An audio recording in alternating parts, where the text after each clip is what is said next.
fixed. So there it is. Hey, it's Mark Podolsky, the LandGeek, with the LandGeek.com. And because we can't have boot camp live, we got 2 more geeks to grill. And we couldn't have found 2 finer geeks to grill in Anne-Marie Forbes and Kenyan Zitka. What's up, guys? How are you? Doing excellent. Wow. So, Anne-Marie, how is quarantine treating you? Quarantine's chaos, but we're good. We're all still alive. We're all still speaking to each other. So, no complaints. That's really big. That's really big.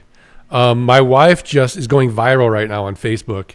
She recorded herself in her car yesterday just screaming the F word.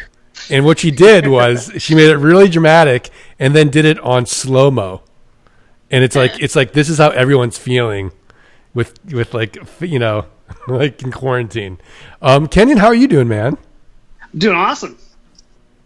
Awesome. So, everybody, we're going to do, let's start grilling the geeks. Please leave a comment. Hello, Bill Dickens. We'll start asking them some questions while people join. And sorry, we were running a little late, but hopefully you're going to join. And so, Anne-Marie Forbes, let's just start with your story. How did you find LandGeek, and how was one-on-one coaching for you? So I didn't find LandGeek. My husband, Matt, found LandGeek and dragged me along, somewhat kicking and screaming to start. Our first boot camp was almost 2 years ago. It was 2 years ago in Las Vegas in April. And I think Mark would tell you that he thinks I hate him, or did. I didn't. But I was very skeptical. It was not our first foray into a side hustle. And it took me a little while to come around. But boot camp is an interesting experience. And it was nice to see genuine people and meet the community and how caring everybody in the community is and how much they want to see you succeed. And I think I bet you thought it was going to be a pitch fest, didn't you? I totally did. Yeah. I totally did. It's like, we're in for it again. And it's not. It's really not. And it was a pleasant surprise. And here we are 2 years later, and we're still going. No, it's great. And this is my impersonation of meeting Anne for the first time. And then she looked up at Matt, and she's like, I'll give you the stare down, Mark. Totally. Yeah, I was very scared. And since your beginning journey, how are things going? So we had some starts and stops in there. I think we did what some people do, where you buy the property and then you freeze. And we didn't know what to do with marketing. Marketing the property seems so overwhelming, with Craigslist proxies and how do we navigate Facebook, and oh my God, what do we do? So we didn't do anything for like 6 months. And we finally took the leap, and in the midst of building a house, we decided we'd do one-on-one coaching. Our first call with Tate was partially in the car driving down to see our modular house being built on the factory line. So that's how nutty it was. And one-on-one coaching was fantastic. We got so much out of it. It was so awesome to be able to contact a coach and say, I'm stuck, I need help, what do I do? And get advice from Tate or Eric or Mimi or whomever. It was definitely worth the investment, for sure. Yeah, it's funny because a lot of people think when they're going to one-on-one coaching, if they've been into other real estate coaching programs, that it's going to be like, therapy. You ask the coach a question, like, well, what do you think you should do? But no, we don't do that. It's like, no, this is what you should do. Yeah, absolutely. For sure. So let's give Kenyan a hello. So Kenyan, tell us a little bit about your background, how you found LandGeek, and your experience. So I actually found LandGeek by interviewing you on my podcast, Zero Excuses Podcast. And when I first interviewed you, to be honest, like it sounded way too good to be true. But being an engineer, I always look at facts rather than my initial gut feeling.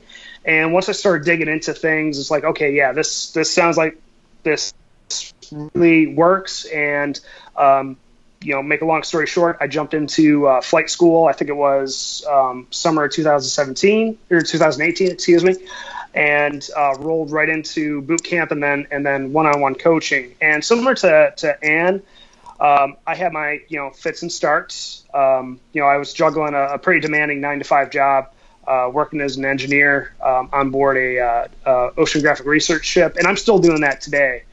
So I still have some peaks and valleys where I'm really into the land stuff and where I got to kind of put it to the side for a little bit. But yeah, it took me a little while to really get the ball rolling. And then I remember about a year after I finished flight school, I had a week where I sold land, I think it was 6 days in a row. And then things just really started taking off for me. So my experience is just kind of keep consistent and don't totally give up, and just collect those small wins day by day. Even if you get one email address into your buyer's list, that's a win. So just move the ball forward each and every day, some way, somehow. Even if it's just getting a golden nugget from listening to a podcast or listening to a mastermind call, things of that nature. So today, I've kind of put the podcast a little bit on the shelf for right now because the land has really started taking off, especially now in today's environment, both on the wholesale side and actually on the default side, which people, when they hear the default term, they get scared about that. But I've actually been able to flip those properties that have been coming back to me right away to warm buyers. So keep building that buyers list, both the wholesale buyers list and your retail buyers list, because both of those are going to pay dividends for you. So that's kind of me in a nutshell. I don't know where else you want to go with that. No, that's great. So Anne-Marie, we got our first question. So I'm going to ask you first and then have Kenyan answer it as well. So how long were you doing stuff manually? At what point did you start feeling comfortable with the processes that you felt you could start building out the back end of the business? So we, I think, have taken a different journey than a lot of land investors, where Matt has a pretty demanding full-time job. I was working part-time. We have 4 kids and everything that goes along with that, who have very active athletic schedules. So we have thrown money at problems rather than trying to really figure out a good system to work. We have outsourced practically everything, which causes its own problems because we then have to work with the VA that we've hired to try and fine-tune that process and really make it truly effective. But we don't have the time to be able to do all of the marketing efficiently, or sit and post and respond to Facebook, because sometimes you just get inundated with those Facebook responses, and so all of that is outsourced. So we outsourced stuff pretty quickly. Yeah, no, I mean, if you guys listened to Girl the Geeks last week with Ann's husband, Fortune 500 Forbes, also a regular on Nightcap, like they've got like arguably some of the biggest lives in the community. And so I don't think, doing what you're doing, I wouldn't say you're throwing money at the problem. I would say that you're accelerating building that business and taking care of that E-Myth piece a little bit faster because of necessity than maybe you felt comfortable doing. Absolutely. Yeah, absolutely. And look, there's nothing wrong with putting your family as a priority over work. And I love the way that you and Matt sort of bond over the business. I think it's really a testament to that sort of teamwork you guys have together, where, I'll be hazing Matt and I'm like, did you get on the Peloton? He's like, dude, Ann and I take long walks. We talk about the the land business. He's like, stop hazing me. I'm like, all right, all right. But so that part's great. Kenyan, what about you? Same question. I would say that you're never going to be totally comfortable outsourcing things because human nature, you kind of default to the saying that you'll never do it as good as yourself, but you also have to start to adopt the mindset that somebody else doing it 8 to 80% of your standard is better than you doing it 100% of the way. But I started outsourcing the things that, and Scott Todd talks about this all the time in flight school. Start outsourcing those pain points. Like I couldn't stand building my list, so that was the first thing that I outsourced was get a VA to build my mailing lists. I actually don't mind interacting with my customers. I retired from the military last year, and that's one of the things that I miss is helping people reach their goals. And a lot of times customers come to me with like, hey, I want to build a homestead out in Colorado in the middle of nowhere. And I get great satisfaction from that. So I haven't outsourced that quite yet. So that's kind of been my approach. And my advice is, anytime you sit down to do something, write down what you do. Cause that starts building your blueprint for when you do end up starting to outsource those things. Write everything down. Zoom has become popular. Record your screen. You don't even have to get anybody on your call to record your screen. So start making videos. Start documenting those processes. Even if you don't intend on outsourcing those things right away, just start building that repository of training materials and standard operating procedures for yourself. All right, awesome. So that was a great question, Todd Cachette. Thank you. Thank you, Andrew Mino. Chris Grassman says, hi, Anne-Marie, Erica, and I remember talking to you in Vegas. Racine Sugai says hello. Frank Leah says, what's up? Paul Brewer's on. Hi, gents and ladies. John Soteropoulos is on from QNY, Queens, New York, I assume. Bill Dickens is saying hello. So Michael Newble's got a really good question. Anne-Marie, we'll start with you. What was the hardest part about flight school for you? How late it was at night. She never came. She was always asleep. It was ridiculous. You know what? Vegas had the over-under, by the way, of Matt jumping on Anne-Marie's Grill the Geek segment at 5 minutes. So for those of you that bet the under, I'm sorry. I bet the over, and I win. There you go. No, for me, it was the time of day. I would watch the reruns and then really have to try and parse out when we were going to get all of those assignments done. And there were weeks when it was definitely challenging. And for us, we didn't do the toolkit. We didn't try this before we started flight school. We jumped 2 feet into flight school. So learning how to do county research. Where do you start? Like, just the fundamentals. Where do you start when you're doing county research? I think that, for me, was the hardest part was, I know I got to pick a county. They say just go pick a county and go deep dive into it, but just doing. And you just got to close your eyes and jump into the pool and do it. I love it. It's very Nike. Just do it. So, how about you, Kenyan? What was the hardest part of flight school for you? I would say getting the ball rolling on the marketing side. I know I just mentioned that I like interacting with the customers, but kind of finding my voice. If just finding that marketing message that resonates not only with your customers but also with yourself, so that you can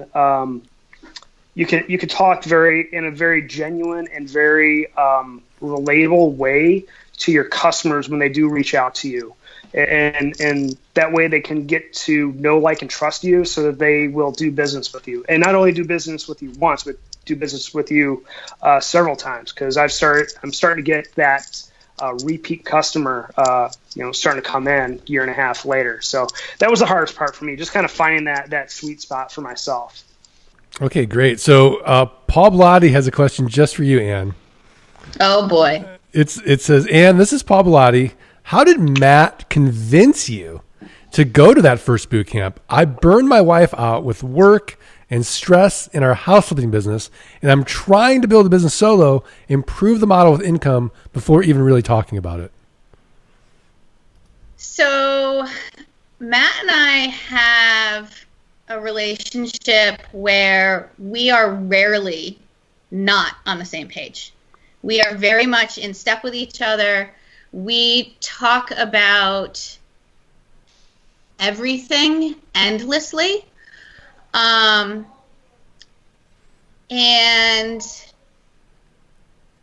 Matt's a really smart guy. So I had to a certain extent, put aside I'm not sure what the right word is, my unwillingness to try something new again, and the fear of failure, and say, I'm going to go with an open mind. I'm going to try it. It's also 4 days without my kids, and we're going to see what happens. And I'm going to sit and listen and learn and hopefully take home some nuggets, and we'll see where it takes us. All right, great. I mean, I think I've said this to Matt before, but there's nothing more boring than a happy couple. So we're not that boring, Mark. So Kenyan, this question's for you. How do you get someone to hit the buy button? Specifically, tips on what to say. I don't have a good, solid answer because each customer is different. My approach has been to, very quickly find a very common thread that you and your customer have. For example, somebody I recently sold land to, he's a repeat customer. He's into hunting, outdoors, hiking. It's finding that common thread, like something that you both enjoy, and kind of writing that common thread, because that's how people will trust you and do business with you, and not do it in a just a, hey, here's my money and take the money and run type way, but they reach out to you. They constantly communicate with you. They reach back out to you and say, hey, I love the property. I just saw a herd of elk roaming across my property. I can't thank you enough for selling me this property. So it's those common threads that you got to find with that unique customer. There's not one answer that I've landed on when it comes to that. It's you gotta find that thread. There's a good book that I read, How to Win Friends and Influence People, by Dale Carnegie. Read that book. That nugget came directly from that book. So I'm not going to claim originality to that idea. So that's a great book to read, and that kind of put me in that direction. So I highly recommend that book to folks who are kind of struggling with sales. No, that's a classic book, and Tate's coming out with a sales program as well. We talk a lot about it as boot camp as well. Matt Forbes is like a pro at it. He could probably just do a whole nightcap on what he does. Mike Molera has a question. Says, hey guys, late to the stream. Quick question I have. Has anyone had success buying property through repository sales list? And so that's going to be like the list that is over the counter.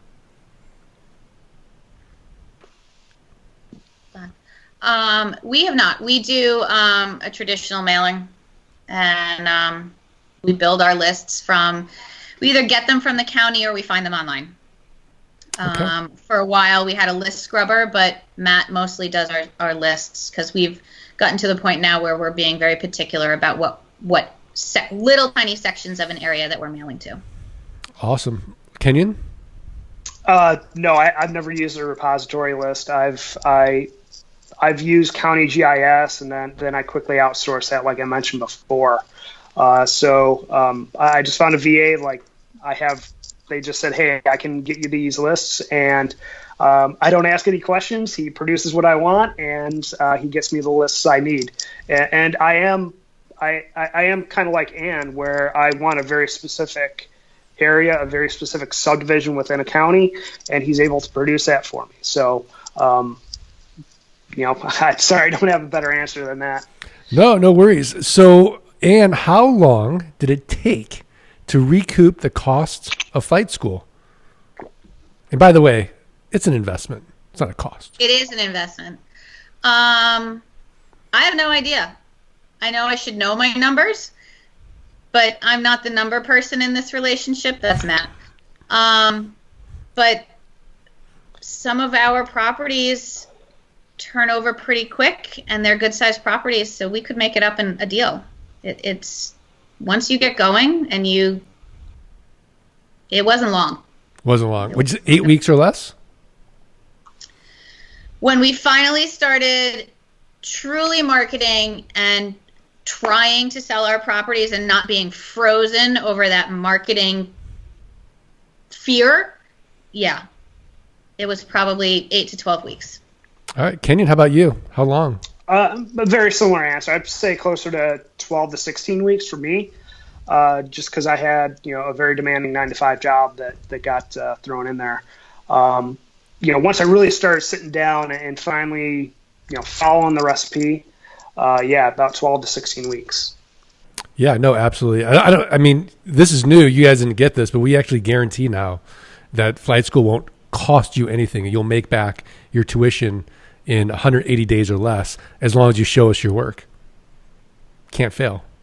Can't fail. Yeah, skin in the game. We got skin in the game. How have you protected your business from legal action, like being sued? And has this ever been a thing for either one of you? Ann, we'll start with you. It's not been a thing for us. We have a S corp, and everything goes through the S corp.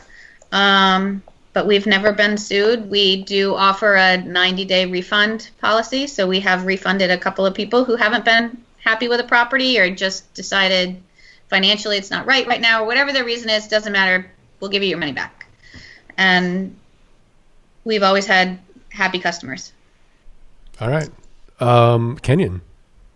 Yeah, I'm not at a point where I've sold such a large dollar property that it's been a concern for me. So, I mean, I've got the standard 90-day money-back guarantee. I'll exchange your property, and most people, when they, when I sell them the property, I establish that rapport with them that, like, hey, if there is a problem, give me a chance to resolve it, and I make sure I establish that rapport, and I also make sure I screen my customers too. I don't want to refund a property, so I make sure I'm selling them a property that fits their needs right from the get-go. So you got to kind of qualify your buyers too. So I make sure I do that up front as well. Yeah, and when he was giving his answer, were you thinking what I was thinking, which is Kenyon's new nickname should be Vanilla Kenyon? You got a problem, I'll solve it. Ice, baby. I was a huge Vanilla Ice fan in 6th grade, so I can get down with that. That's awesome. Ann. Yes. How many counties did you test out in the beginning? And do you think the selling process is easier with a larger inventory, 20 plus lots, compared to an inventory of under 10 lots in one county? So I definitely think there's an inventory component to it, where if you have more inventory, it's easier to find. You might have a hot buyer who doesn't like the initial property the best that he reached out to you on, but you might have something else in your inventory that he may like better. So I think definitely inventory is a part of it. As for how many counties we were in, oh God, we did a lot of county hopping. It was not good. All the counties. Matt. All the counties. All 3,007 U.S. counties. For the Forbes family all the counties. dipped our toe in each one. We were in 1, 2, 3, 4, 5, 6, 7. We've been in 7 counties. That's a lot. It's a lot. And we are currently focusing on 2.5. I'm going to go with half because the third one I really want to get rid of. Okay, awesome. Kenyon, how about you? How many counties did you test out in the beginning? And do you think the selling process is easier with a larger inventory, 20 plus lots, compared to an inventory of under 10 lots in one county? So I started in one county, and I followed the advice in flight school, go where the land investors are. So I started in Castilla County, and I was actually ready to give up on it, but I found that a lot of counties are very cyclical in nature, and I haven't found a very good algorithm or a way to predict why they're cyclical. But I just hit the I believe button, and I stuck with Castilla County, and it's been very good to me.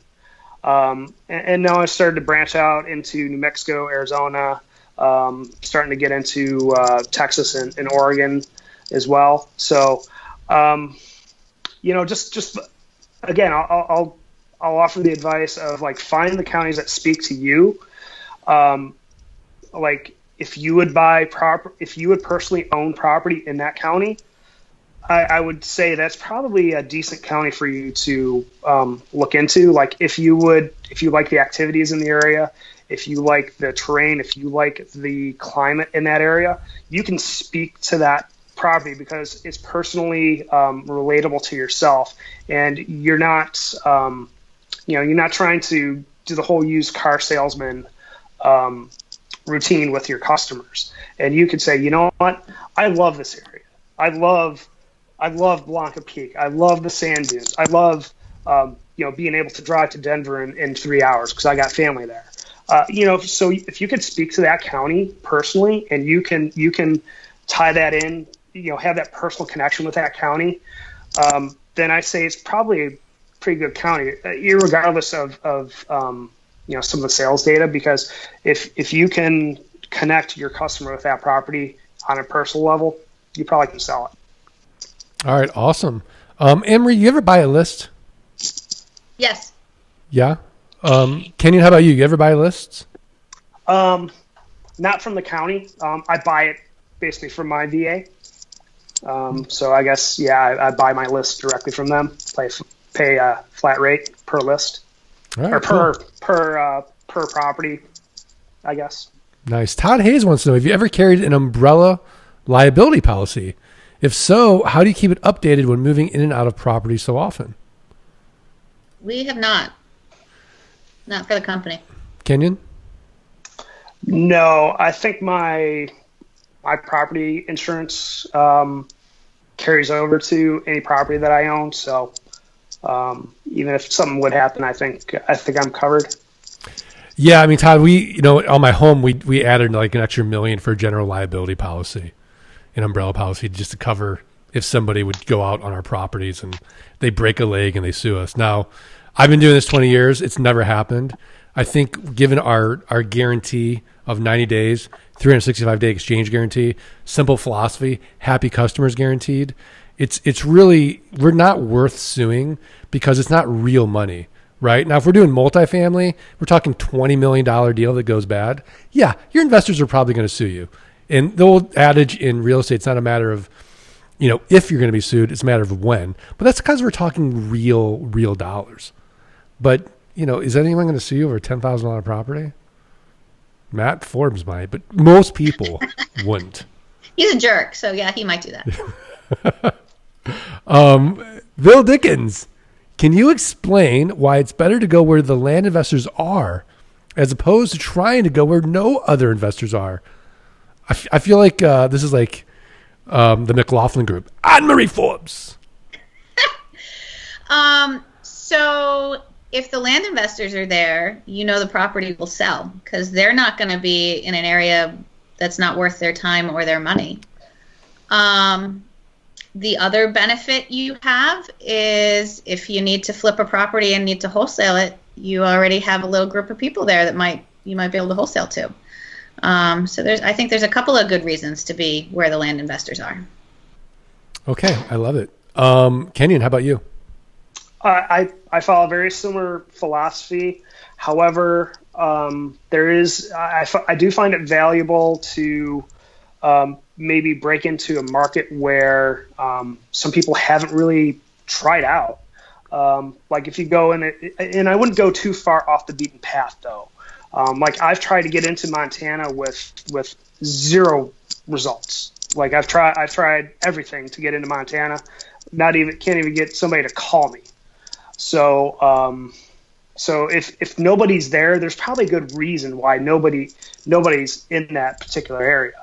But if you're in Colorado and you're in one county and you want to go over to a neighboring county or maybe a couple counties over, then that's something I'm looking into doing currently. Yeah, when he said Colorado, I just thought about Meet the Parents. Are you a pothead, Zitka? No. Okay, just want to clear that up. Frank Leah, how do you handle passive-aggressive sellers who sound interested in selling their land but want more than your offer? Anne-Marie Forbes. I don't. My intake manager does. Good answer. Kenyan? No negotiating there. No, I think I've done enough research where my offer price is pretty solid, so I won't negotiate very far off of it. So if somebody calls me and says they double their offer, triple their offer, quadruple their offer, I'd be like, I'm sorry, I've been buying and selling land in this area for this much. This is my offer. Take it or leave it. And if you think you can get that much for that property, best of luck to you. There you go. If West is best, why is that? Anne-Marie. I don't know. I live on the East Coast. Property is really expensive over here. It would take a lot of capital to be able to buy property, and we hold on to it. I live in New England. We covet what land we do have, and you're going to pay through the nose for that property. So, I'm going to go where the property's cheap. All right. Andrew Miller says, thanks for sharing your knowledge. For some reason, I keep getting those unknowns. And Anne-Marie, someone wrote, it was probably Matt. He's like, that Matt Forbes is such a jerk. And then someone wrote, Matt Forbes is awesome. So Matt's so self-deprecating. Kenyan, West is best. Why? It's easy. Aside from the land is cheap, it's easy to do business. A lot of them take the electronic recording of the deeds. You don't need to have any special qualifications to buy and sell real estate in those states and in those counties. I know there's some places on the East Coast where you have to be a licensed real estate broker to do business or to do real estate business. So there's not that barrier to entry either. Yeah, I did deals in the East Coast once. So we haven't got any more questions, so I'll just pepper you guys with some frequently asked Grill the Geek questions. So, Anne-Marie, what has been your favorite deal?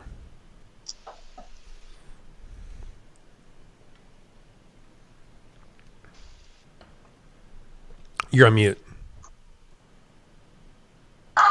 My children are yelling in the background, so I was trying to keep it. By the way, that's awesome. Forbes kids, let it out. It's quarantine. It's raining, so they can't go outside. Yeah. So I think my favorite deal was we were trying out a new area. We bought a property wholesale. We couldn't sell it. We finally sell it. Yay. We sold it to a guy who had been renting a place to park his camper. And it turned out that our property was near where he liked to go camping, and it was cheaper to buy our property than where he was renting the spot to store his camper. So that was great. So maybe 6 months ago, the guy we wholesaled the original property from calls us up and says, hey, I want to get rid of the property next door to the property I sold you before. Do you have any interest in it? So we reached out to our current client, and he was like, heck yeah, I want that property. The best part was he put $1,000 down. We were out within a month. It was fantastic. That's a great deal. Kenyon, you got a favorite one? Yeah, my first deal. Your first deal. It was to a kid out in Texas who was just looking for a recreational property. He was 19 years old, and he was, I like it because he's not that typical kid that just like buys a bunch of like toys and video games and stuff. He wanted a solid investment, and he found my property in Alamosa County, and he's like, yeah, I want to buy it. And not only did he make a large down payment, but he was making $500 a month payments on it. And he's the person I just sold a second property to in Costilla County. So it's nice. it was just this being able to get this kid into a wise investment. And I know there's a lot of people out there that look at this business and at the very high level, it does sound too good to be true sometimes. But I really genuinely felt like I was helping this kid make some wise decisions in his life and set himself up to have some assets and not liabilities in his very young adult life. So that's what I liked about that deal. Yeah, it's awesome. It's so funny. I'd say 90% of the people I ask that question to always go back to their first deal. And I think there's something very special about that, because then it's like that proof of concept. And if you can do it once, you can do it a million times. And then it's just, you're off to the races. Anne-Marie, what are you looking to do to make your business strong in the next year? We are really focusing on sales.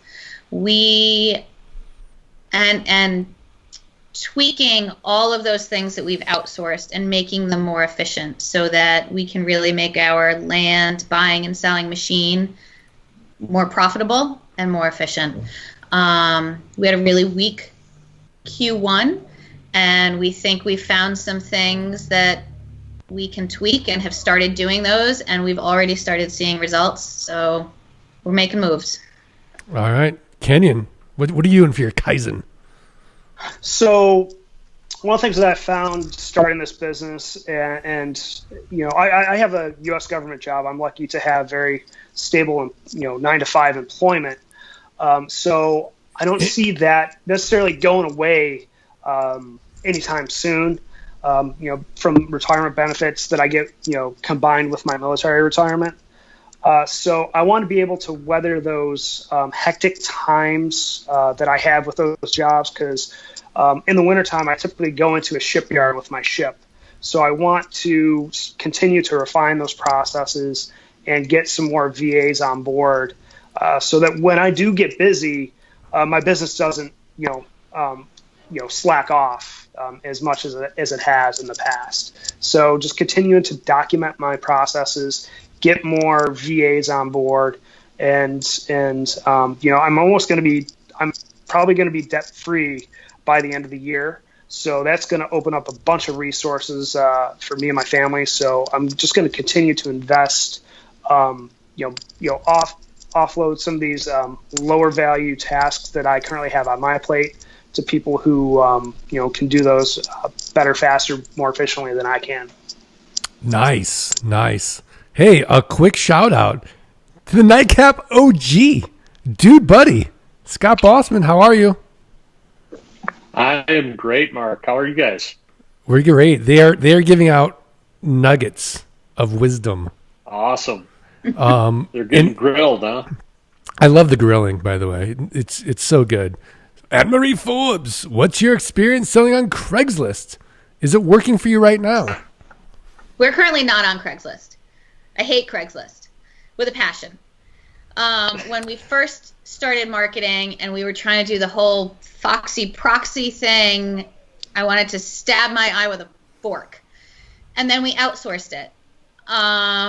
Anne Marie, we stopped doing seriously it. though, you don't need to sugarcoat it. Like, how do you feel about No. Craigslist? I hated it. I hate it. I still hate it.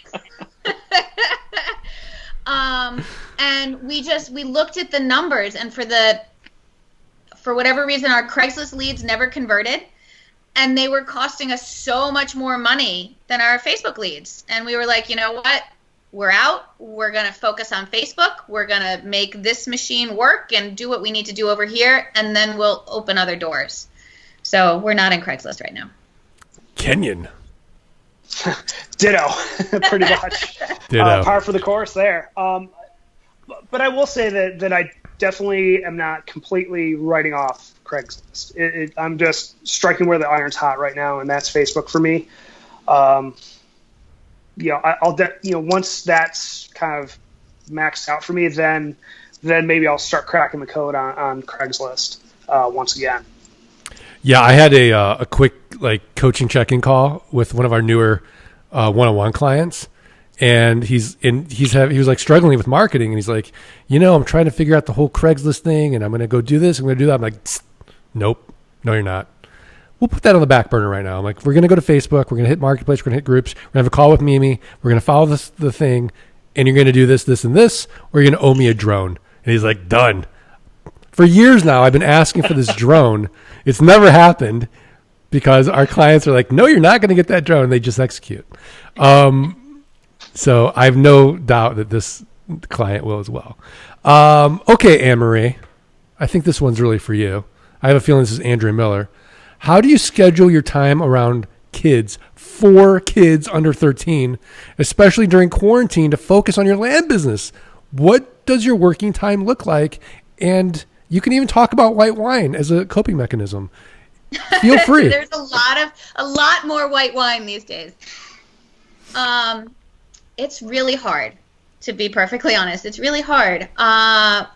We will try and schedule time in the morning. Mark mentioned earlier that Matt and I will go out to walk.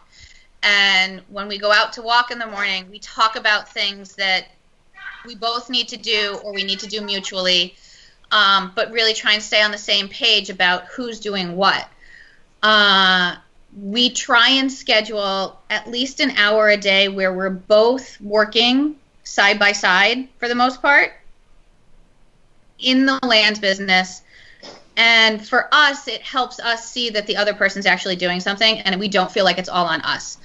And having that 1 hour, because there are things that Matt does that I don't necessarily know how to do. He works all these things with Airtable, and it would take me hours to figure it out. So I just ask him to do it. He does it for me, and then I do a lot of the marketing stuff. And then after that, for me, it's homeschool time, and that's a dedicated time. I try not to look at the computer or Facebook or Follow Up Boss or any of those things until after all of that is done. And then throughout the day, I'll periodically work in the business and do some other things. And by the end of the day, we're spent. Sometimes if there are pressing things that have to get done, we will get the kids to bed and head down to our office at 8 o'clock at night. But neither one of us are at our best. So we try and get stuff done in the morning before the chaos has really hit. All right, yeah. So that was Andrea Miller. She says she feel like she's banging her head against the wall right now.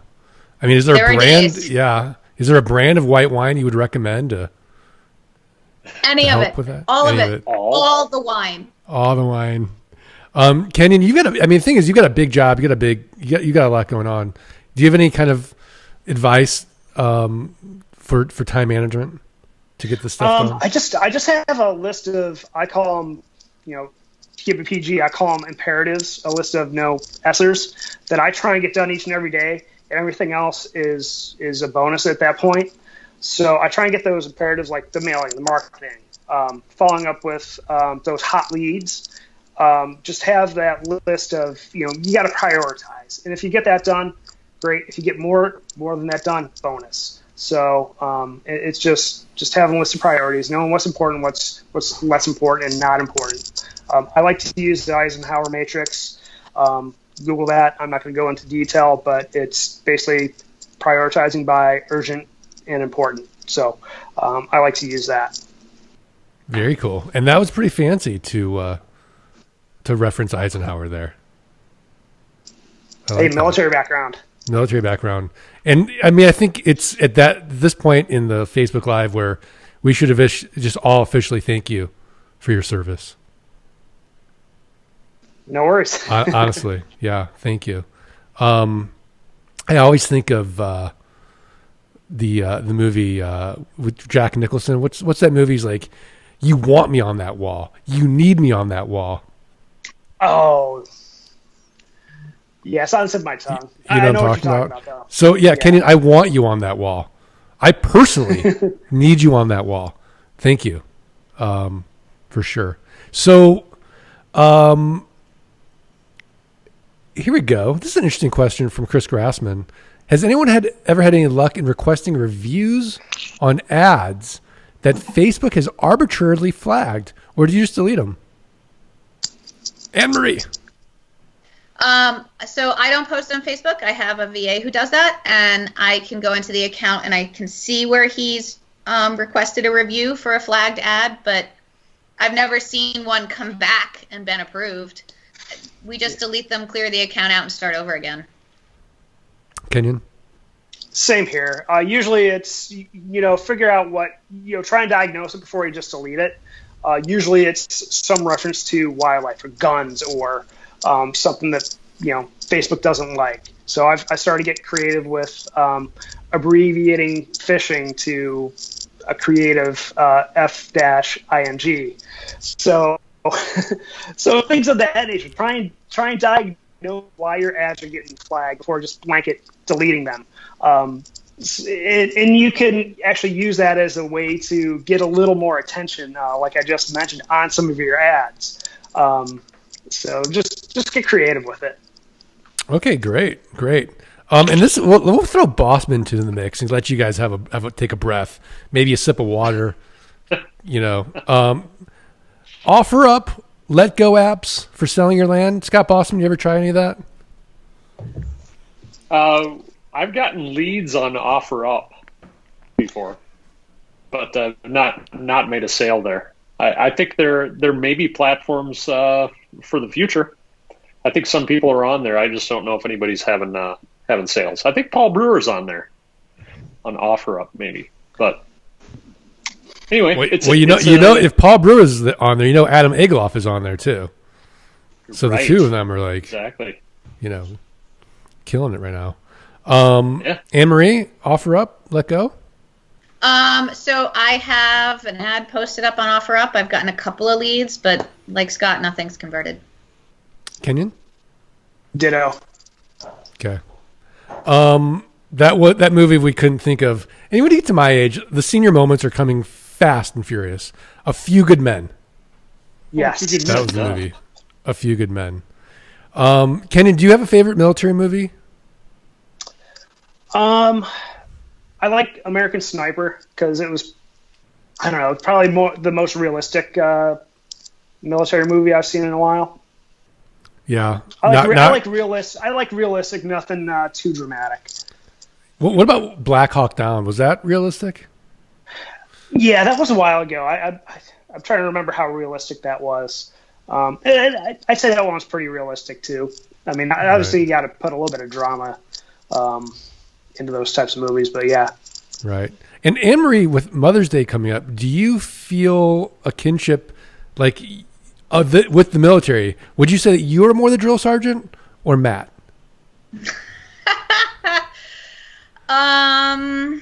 Depends on the moment. Okay. It was Matt this morning. But no, it's usually me. Matt's, on conference calls all day, traveling when the world isn't upside down. So I'm the one who has to be the disciplinarian and lay the hammer down. And we run a pretty tight ship in this house, I think. Oh, absolutely. I take all my parenting tips from you guys. I don't know if you should do that. I mean, and literally, I'm actually might have to change my name to Forbes because I've got the mic, I got the Peloton. I mean, everybody. I don't know if everyone knows the story, but the influence that the Forbes family has had on me has been profound. So here's a question though, as we get off off subject, and Scott Bossman is like, stay focused. I have like the attention span of a ferret on a double cappuccino. Do you guys have websites? Any success journey sales through them? Anne-Marie, do you have a website? We do have a website, but we've never sold anything off of it. We use it to provide a little bit of legitimacy to our business, and occasionally throw somebody a link. But no, it's out there floating around in cyberspace somewhere. Kenyan? Yeah, pretty much me too. I do want to. I think my next step is to really push the website. So my order priority is Facebook, my website, and then Craigslist as far as what I want to build up as far as my marketing channels. So that's going to be my next step, is to really start pushing that, because I think I saw an article about Facebook. They've created this like Supreme Court of like content judging or something. Like it's a 20-person panel. So the catch with Facebook is that you don't control the audience, or there's less control on Facebook. So the more you can pull people over to your mail list and your website, the better. So Facebook's working for me right now, but I realize that it's got I can't rely on that forever, because you're going to get that slap in the face eventually, and it's going to throw your business off. So the more that you can get them into your unique funnel, the better. And I realize the value in that. I just haven't got there yet. No, absolutely. It's the only thing that you own and control. And those platforms are going to come and go. Their efficacy is going to come and go, but not your own email funnel. And even if email changes, it could be something else one day. But it's so funny. Like someone was saying, because like my kids don't do email. They're like, well, as soon as they get a job, they will. So anyone who's got a job does email. It's not going to go away. How do you decide, and this is from Landon Hickok, how do you decide when to hire an intake manager, and how do you structure their pay? We hired our intake manager on pretty early in the business. Matt's obviously our sales guy and didn't have a ton of time to respond to those incoming offers that we wanted to purchase. So we hired our guy early on, and he gets a base salary, and that's it, a base hourly rate. Okay. It's pretty simple, cut and dry. Cut and dry. What do you pay? I think we pay him $15 an hour. We buy in blocks of 10 hours at a time. He keeps track of his time. I have spoken to him once. He voxes Matt every now and then. We'll get an email to get something approved, but he's over there doing good things for us, and we let him do his thing. He knows what he's doing. There you go. Kenyan. Honestly, I haven't got to that bridge yet. I haven't got to a point where it's overwhelmed me. So, I know that it's something I'll eventually need to do for sure. But, once I do get there, I'm sure I'll ask the same exact question here. All right. Well, as we're getting, we only have a few minutes left. Is there anything, knowing what you know now, you would have done differently in the beginning? Anne-Marie. Don't stop. Don't stop. Keep going. Push through those dips and just keep going. It's not a sprint. This is truly a marathon, and there are some days where it's a grind, but just push through it and just keep going. Kenyan? Everything in this business is figure-outable, so don't let a lack of knowledge or a lack of confidence stop you from moving forward. If you don't know the answer to a customer's question, just tell them, hey, I don't know. I'll get back. Let me look that up and I'll get back to you on it. Don't try and pretend like you're this grand poobah of real estate expertise. Just say, hey, you know what? I've never had that question before. Let me look that up and I'll get you an answer. Because that shows that you're being honest. That shows that you're not gonna mislead them.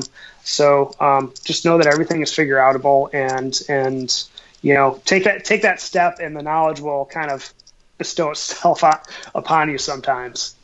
Awesome. Here's a good question. What's the lowest margin deal you have had on a property? Mark always says he's never not sold a property. Just always curious what amount of time he's had his worst, like 12 months, 2 years? What's been have you ever not been able to sell a property? And is there ever a deal where like this really was crappy margin? No, I mean we've wholesaled some that we had trouble marketing, but then those people turn around and sell them right away. So, is it 100% margin on wholesale? We try and double our money on wholesale. Sometimes it's a little less than that. Maybe sometimes it's only 75%. But you know what? If you're making a profit, does it matter? Sometimes they're smaller, sometimes they're bigger. Right. I mean, I get caught up in that. For me, it's like if I can make a sale, the sale's a win. Like I'm going to celebrate that sale, whether it's $100 or, I've made 500% on the property. Yeah. I mean, in every other, practical sense, people are like 75%. That's insane. Right. In this community, it's like we hang our heads in shame. I'll never forget Bob Demick was like, he didn't want to tell us about a deal. He's like, well, I only made 250% on it. And I think Mark's going to be mad. I'm like, you made 250%. Because I'm always like 300 to 1,000%. Kenyon, how about you? If you're making money, you're making money is my philosophy. Like if somebody comes to me and says, hey, on the wholesale side, hey, I've got a customer with X and I have this property and I negotiate something and I make $250 and that's only 25%, that's still $250. If I do that 4 times in a week, that's $1,000 in my pocket. I mean, that's a win to me. I mean, but I think my worst deal, like I've got a property that I haven't really tried to, I haven't put a lot of effort into, so I'm going to discount that one. But the worst deal that I've done is like I think it was 75 or 80%, and I had that property for about a year. And I sold that to a friend from high school who happened to see my posts, and I gave him a friends and family discount. So yeah, I mean that's my worst. That's how I even got into this business, because my wife was so skeptical. I'm going into this auction with $3,000 saved up for car repairs, and she's like, well, what happens if you can't sell it? I'm like, well, we own land. Like I could do something with it. I mean, worst case, maybe I'll barter it with my dentist or, get free haircuts for a year. I don't know. There's something I could do with it, but luckily that's never been the case. Scott Bossman, ever find any land you just couldn't sell? I had a 80-acre parcel once that took a year to sell, but that was a much larger value property, and we find that those larger value properties, they just take longer to sell. There are fewer people that can afford a property like that. And then I've told the story before. I had a property before that I couldn't get rid of. I batched it into another deal. I said, buy this, get this free. And the guy's like, okay. So, and like Ken Green just said in the comments, when you buy right, you're not going to lose money. And he's right. Exactly right on that. Every once in a while, maybe there's a needle in the haystack in that county where every parcel is fine except that one. Like Scott Todd has bought a property with tires on it, but he ended up selling that property. He had to hire somebody to come in and clean up the tires and clean up the junk, but he sold it, I'm sure, for more than 200% profit. Yeah. And So yeah, like Ken says, when you're buying at the right price, you're not going to lose money on it, and you will be able to sell it eventually. Or just hold on to it. Why not? Yeah. We make our money on the buy. Absolutely. Well, I think Dawn Paresa has really said it all. She says, "Thank you for sharing. This was awesome." Anne Marie Forbes, you are just a delight. Thank you so much for being on Grill the Geeks. Right back at you. I got one little more nugget that I want to share about not selling a property. Sure. My mantra is, if I haven't sold the property yet, I just simply haven't told the right person about it yet. So, and you haven't found that right marketing voice for that property either.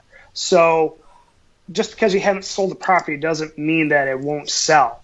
I forget what book this comes from, but there's that old adage about the gold miner who sold his mine when he was 6 inches away from gold. The person he sold it from, dug 6 more inches and found the gold. So you just have to change your messaging. You if it's not working, change something. Don't change it so radically that you're trying something completely different.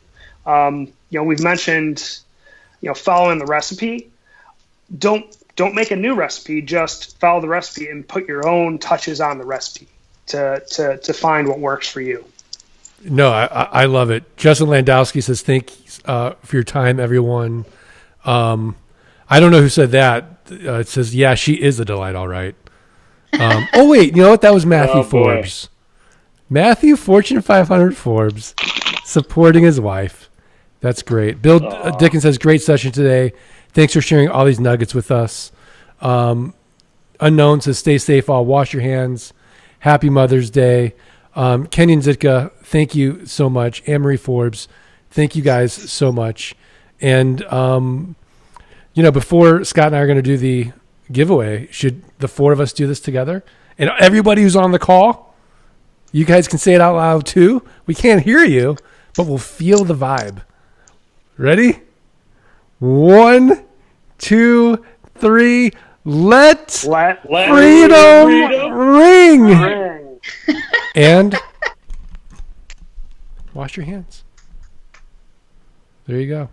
So, Anne-Marie, I've been, like, Scott and I are in a Peloton group together. We're doing I don't know if Scott's going to be able to do it. He's had like a little Achilles thing, but Eric Peterson and I are going to do a 90-minute power zone ride tomorrow. Oh, my God. You guys are nuts. You're nuts. And that's 45 minutes is my max. That's how I feel when you're like, I'm doing a Robin ride. I think you're nuts. See, I get that 90 minutes, but I get it compacted into half an hour, and then I'm off and done. Yeah. Do you then just eat everything in the house when you're done with a 90-minute ride? Oh, yeah. Oh, yeah, of course. I mean, it's fun. It's great to just eat like crazy. Like, I'm competing with my teenagers. They're like, Dad, what's wrong with you? Do you have an intestinal worm? It's fantastic.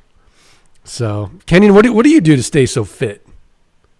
My routine these days is I do on Monday, Wednesday, Fridays. I do a 45-minute ruck with 50 pounds on my back. So what I'll do is I'll jog for a minute and walk for a minute. Usually I can cover about.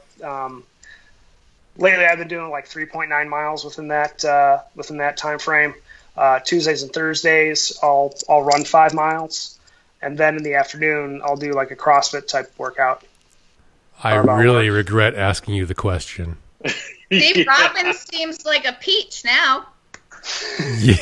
Yeah. But look, Kenyan's 25 years old, though. Yeah. I'm 41. Oh, man. This is terrible.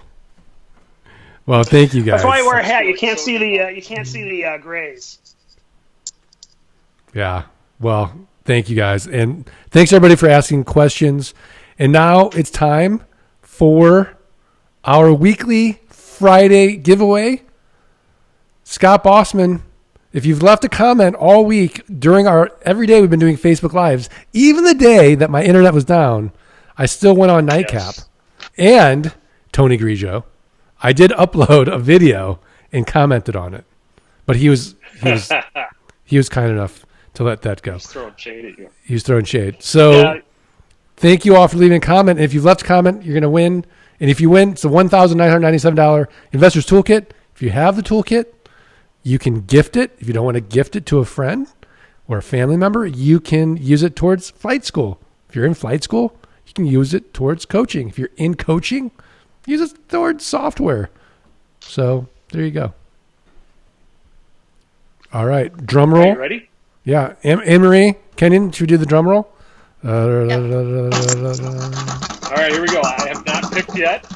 Picking now. Oh, nice. And the winner is Matthew Levy. Matthew Levy, congratulations.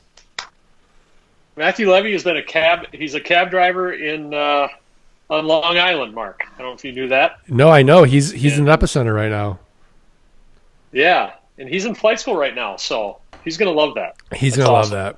Congratulations, Matthew. Ken Badziak wants to know what ruck pack do you tuck with?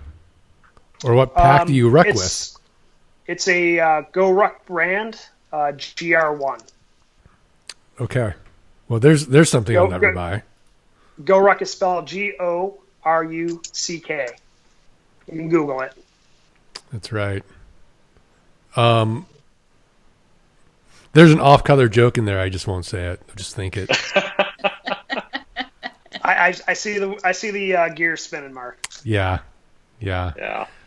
You keep it classy, LandGeek. You keep it classy. Yeah. Jason Hoffman says, right on. Congrats. Yay. Congrats, Matthew. So Anne-Marie, I did talk to Matt, at some point this week, and we did discuss a virtual boot camp. He was in favor of it. Kenyon, what do you think? August virtual boot camp? Hey, you got to make it happen somehow. If that's what we got to do, that's what we got to do. I've actually had trouble getting out to boot camps. I've been wanting to get out to these more often, but my schedule just hasn't allowed. So this will probably be a good opportunity for people who maybe couldn't afford to fly out or travel. Be a good opportunity to get those folks out to a boot camp. Yeah, and then do we do the VIP room? Yeah, absolutely. I mean, yeah. I think so. Okay. Technology. We got Zoom. We got all sorts of platforms to make that happen. Okay, I'm down. So, all right. Well, thanks again, everybody. Thanks everybody for being on, and we'll see everybody next week. Stay safe out there. Stay sane, and keep washing those hands. I got this thing in the mail today called, it's like from peel.com, and it's like a microbial brass thing that you put on your keychain to open doors and press buttons. Right. And also opens bottles. So there you go. Multi-use. Multi-use. So hopefully that'll be good. Hope stay safe. All right. Thanks everybody. Awesome. Thanks, Mark. Thank you.